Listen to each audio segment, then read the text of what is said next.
यह कहानी मोहिनी नगर की है, जहाँ रोज रात को एक बच्चा लोरी गाते हुए, माई रे माई मैं तेरा राज दुलारा रे माई, माई तूने मुझे पैसा दिया, तूने मुझे खिलाया, माई मैं तेरा राज दुलारा रे माई। गांव के लोग लोरी की आवाज़ सुनकर डरे हुए हैं और जबरदस्ती अपने बच्चों को सुलाने की कोशिश कर रहे हैं। बच्चे के पैरों के निशान जिस भी घर के सामने से गुजरते, उस घर का दरवाज़ा अपने आप खुल जाता है।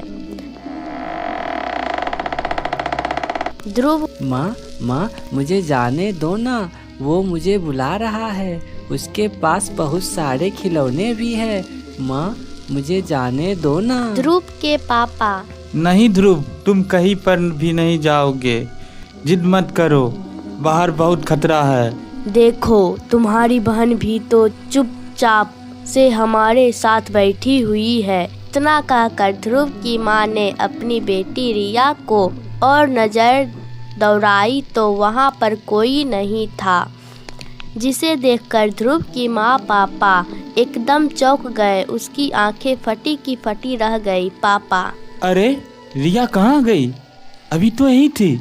माँ, मुझे नहीं पता, मुझे मेरी बेटी वापस चाहिए। रिया, कहाँ हो तुम? रिया को आवाज़ लगाते हुए माँ पापा और ध्रुव सब दरवाजे पर आकर खड़े हो गए। उन्होंने जब आसपास नज़र घुमाई तो देखा कि गांव के 4 बच्चे एक लाइन में एक छोटे बच्चे के पीछे चल रहे हैं और सब के सब वही लोरी गा रहे हैं। माँ जब अपनी बेटी रिया को मौत के मुंह में जाते हुए देखती है तो फूट फूट कर रोते हुए बिखर जाती है और पापा भी अपनी बेटी रिया को हमेशा के लिए जाते हुए देख दुख के मारे टूट जाते हैं। पर ध्रुव को अभी कुछ नहीं समझ में आया था। ध्रुव, पापा रिया कहाँ चली गई? बेटा, रिया हमें छोड़कर हमेशा के लिए चली गई है, वह वापस नहीं आने वाली है। पर पापा वो अपने दोस्त के साथ जंगल ही तो गई है ना, चलो ना पापा उसे लेकर आते हैं, वो मेरी छोटी बहन है, हम उसे ऐसे खूंखार जंगल में अकेले नहीं छोड़ सकते हैं। तभी गांव का मुखिया ध्रुव के पास आता है। मुखिया, अरे बेटा ध्रुव, तुम तो बहुत समझदार और अच्छे बच्चे हो ना, तो फिर जिद क्यों करते हो? अपने माता पिता की बात मान लो। तो क्या अब हम भी बाकियों की तरह गांव छोड़कर चले जाएंगे? माँ, ध्रुव मुखिया जी बिल्कुल सही कह रहे हैं, हम ये गांव छोड़कर जाने वाले हैं और अब मैं तुम्हारी एक नहीं सुनूंगी। सबके मना करने पर ध्रुव गुस्सा हो गया और अपनी बहन की फोटो पर से हार उतार कर फेंक फोटो को लेकर घर के अंदर चला आया। ध्रुव का ये गुस्सा देख मुखिया उसे समझाने के लिए घर के अंदर चला गया। मुखिया, ए बेटा, तुम जिद क्यों करते हो? शायद तुम्हें इस बात का कोई अंदाज़ा नहीं है, लेकिन अगर तुम इस गांव को छोड़ कर चले जाओगे सिर्फ तभी तुम सुरक्षित रहोगे, वरना वो बच्चा तुम्हें तुम्हारे माता पिता से अलग कर देगा। ध्रुव, आखिर वो बच्चा है कौन और ऐसा क्या है उसकी लोरी में कि गांव के सारे बच्चे उसकी तरफ खींचे चले जाते हैं? ऐसा क्या है उस बच्चे की आवाज़ में?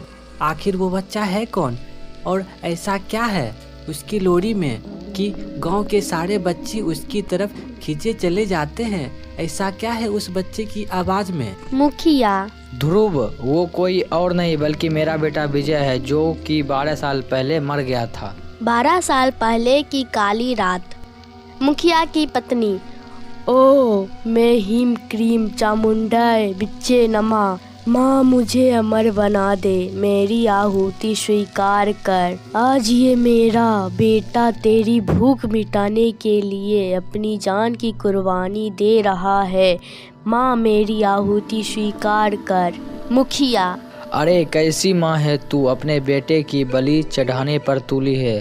तू माँ नहीं बल्कि एक डायन है, डायन जिसे सिर्फ बलि देना आता है। तुझ में ममता और प्यार का एक कण भी नहीं है। तू माँ कहलाने का लायक नहीं है प्रिया।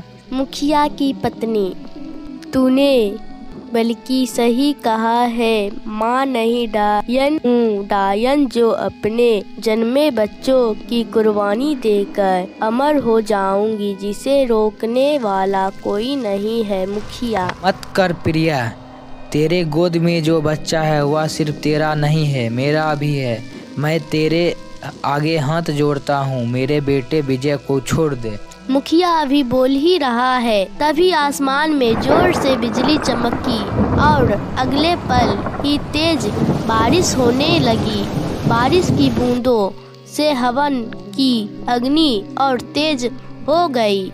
मुखिया की पत्नी। तू मेरा राज दुलारा, तू मेरी आंखों का तारा, तुझे मैंने पाला, तुझे मैंने पोसा और तुझे मैंने मारा। इतना कहकर प्रिया ने एक झटके में खंजर से विजय का सर धड़ से अलग कर दिया और विजय का सर सीधे आग में जा गिरा। कुछ देर बाद आग से विजय की आत्मा निकलकर अपनी माँ के अंदर समाने ही वाली थी कि मुखिया ने उसी खंजर से अपनी पत्नी प्रिया का सर काट डाला और उसका सर भी उसी अग्नि में जलकर राख हो गया।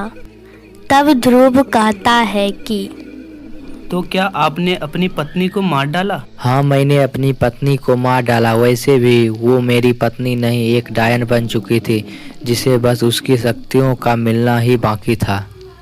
तो फिर आपके बेटे विजय का क्या हुआ? वो मरने के बाद भी अपनी माँ से प्यार करता रहा, इसीलिए आज भी अपनी माँ की शक्ति को वापस दिलाने के लिए बच्चों को अपने बस में करता है और आहुति के लिए अपनी माँ के पास ले जाता है। बस में करके? पर उसके पास शक्तियाँ कहाँ से आई? विजय के बलि के बाद उसकी आत्मा बहुत शक्तिशाली हो गई थी, और अगर विजय की शक्तिशाली आत्मा अपनी माँ प्रिया में समा जाती तो सारी शक्तियाँ उसकी माँ को ही मिल जाती, लेकिन मैंने उसे पहले ही मार दिया था।